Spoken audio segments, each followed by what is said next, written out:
देखु विश्वविद्यालय संशोधन अधिनियम गतकाली कैबिनेट रे पारित होईछि। ये एक ऐतिहासिक मुहूर्त। ओडिशा रे विगत सरकार यूनिवर्सिटी मानकर जो ऑटोनॉमी स्वायत्तता को शेष कर देइथिले। ओपीएससी माध्यम रे सिलेक्शन होतला सेमिति करा जीव नाही। ओडिशा रे शिक्षक मानकर चयन केवल करिवार क्षमता केवल शिक्षाविद मानकर अछि। गोटे यूनिवर्सिटी चाहिए ताकू केउ प्रकार शिक्षक आवश्यक। प्रत्येक यूनिवर्सिटी स्वतंत्र संस्कृति रही, स्वतंत्र एजुकेशनल कल्चर रही, से कल्चर टाकू सुरक्षा देवा सरकार काम। तेणु ये कुलपति चयन पारदर्शिता स्वच्छता प्रक्रिया आसी।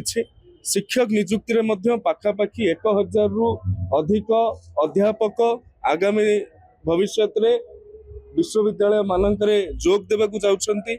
आमे जातीय शिक्षा नीति 2020 प्रणयन निमंते जो इंडस्ट्री कोलाबोरेशन बा स्किल कोलाबोरेशन कथा कह ये विश्वविद्यालय संशोधन अधिनियम रे प्रस्तावित करिछु। आगामी दिन गुड़िक से संपर्क में व्यापक सूचना आपण दिया। कुलपति चयन कमिटी रे आगुरु जो भाव में अत्यधिक सरकारी दखल थिला, से अत्यधिक सरकारी दखल रखा जाई नहीं। सिनेट जो भाव में उच्छेद करा जाइथिला, सिनेट रो आउ थे पुनर्स्थापित करागला। सिनेट होची विश्वविद्यालय गुड़ी को सुरक्षा देउथिबा बा परामर्श देउथिबा एक मंडली जो पुरातन छात्र छात्री आरंभ करी छात्र छात्री प्रतिनिधि, शिक्षक मान प्रतिनिधि, जो माने नॉन टीचिंग स्टाफ रहिले सेमानंक प्रतिनिधि, लोकल एडमिनिस्ट्रेशन, ए सबु गोटे सिनेट रे ही स्थानित होता। से सिनेट टी स्थिर करे आम विश्वविद्यालय पे कौन असुविधा अच्छी, कौन कले समस्या समाधान रहा। आम सिनेट रो पुनर्स्थापन करुछु, सिंडिकेट को छोट करुछु।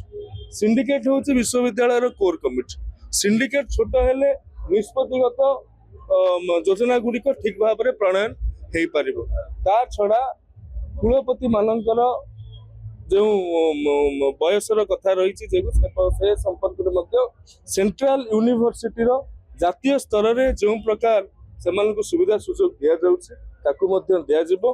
पिला माननकु ज्ञान उन्मुखी करबा पई ये संपूर्ण प्रयास करा जाय। धन्यवाद।